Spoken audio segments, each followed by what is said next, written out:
Fala aí, minha rapaziada. Já estou de volta ao Rio de Janeiro, por pouco tempo, é verdade. Amanhã tem uma viagem para Volta Redonda. Terça tem outra, dessa vez para Erechim.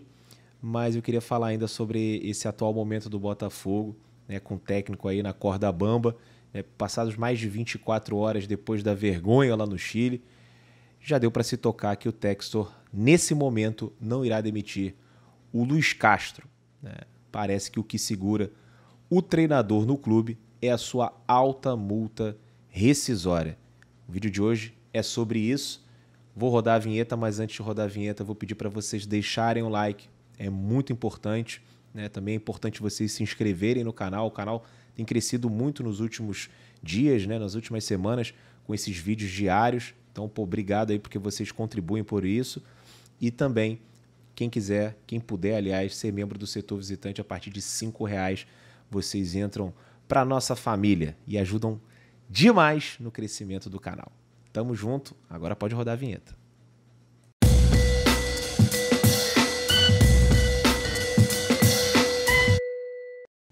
Então, pessoal, ontem um pouco antes de embarcar, eu li esse tweet do Bernardo Gentili, deixa eu colocar aqui na tela, ele falando o seguinte: trabalhamos com informação e não é novidade.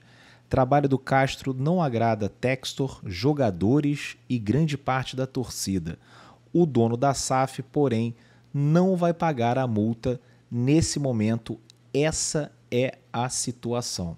Minha rapaziada, sejam bem-vindos à nova realidade da SAF Botafogo.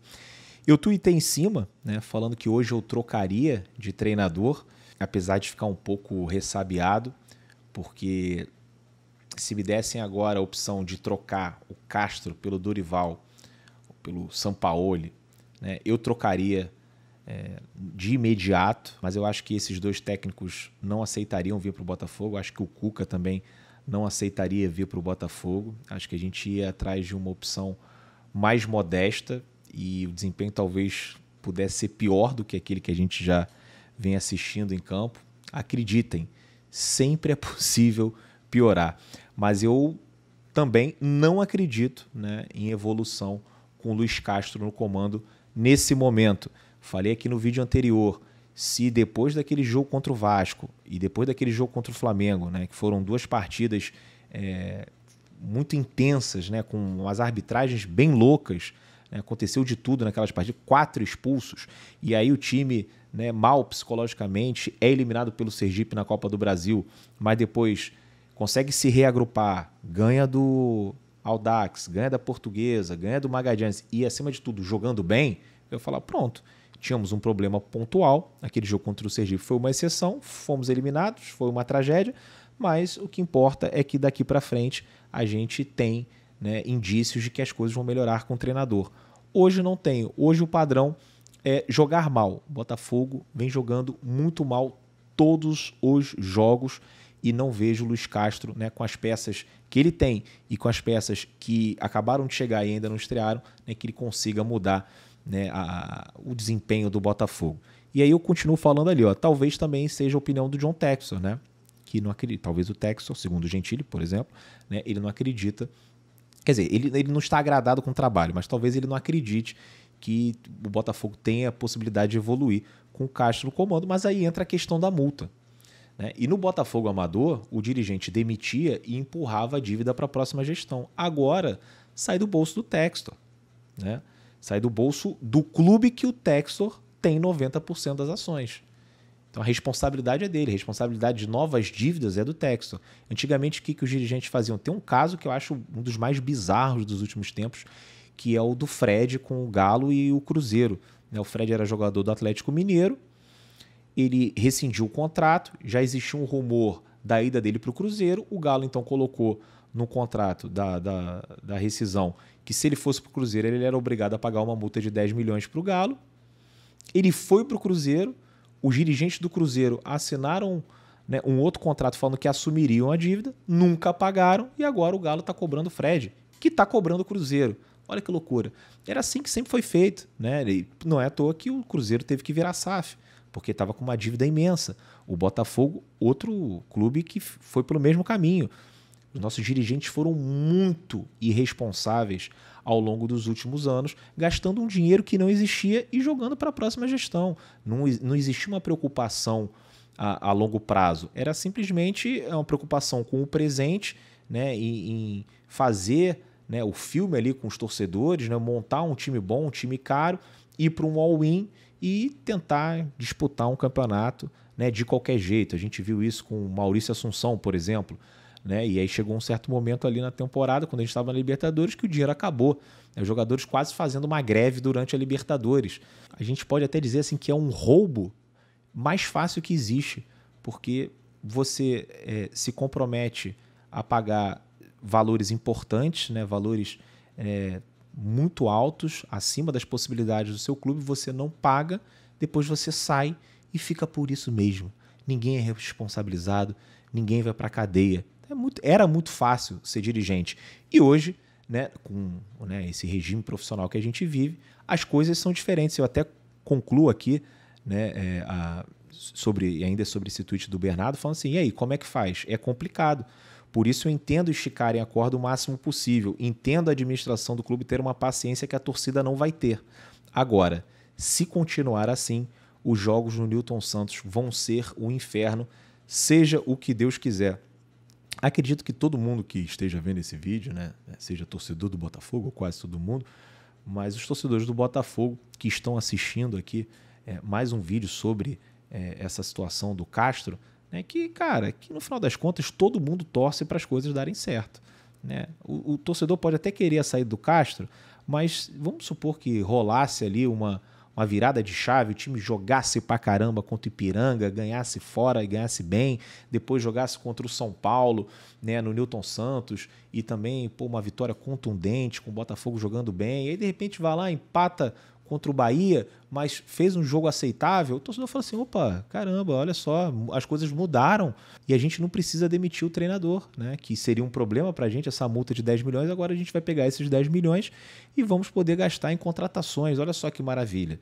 O torcedor pensa assim, óbvio, só que, cara, é difícil a gente enxergar as coisas indo para esse lado, né? O mais provável é passar sufoco, né? Tomar um apavoro lá em Erechim, fazer uma partida ruim, contra o São Paulo também, né? Na Bahia, pelo amor de Deus, né? O estádio cheio vai ser muito complicado. E aí, cara, a solução seria, né, essa demissão do técnico. A gente sabe que qualquer um que chegasse agora teria muitas dificuldades, porque esse mês, né, vai ser um mês com muitos jogos, o próximo mês também, né? Abril, maio, o Botafogo jogando aí 9 partidas, né, pelo menos. Né? Então a gente sabe que, né, para o técnico, né, colocar em prática toda a sua nova metodologia demoraria um tempo, mas esse time não é ruim, né? A gente tem bons nomes, dava para estar jogando um futebol melhor.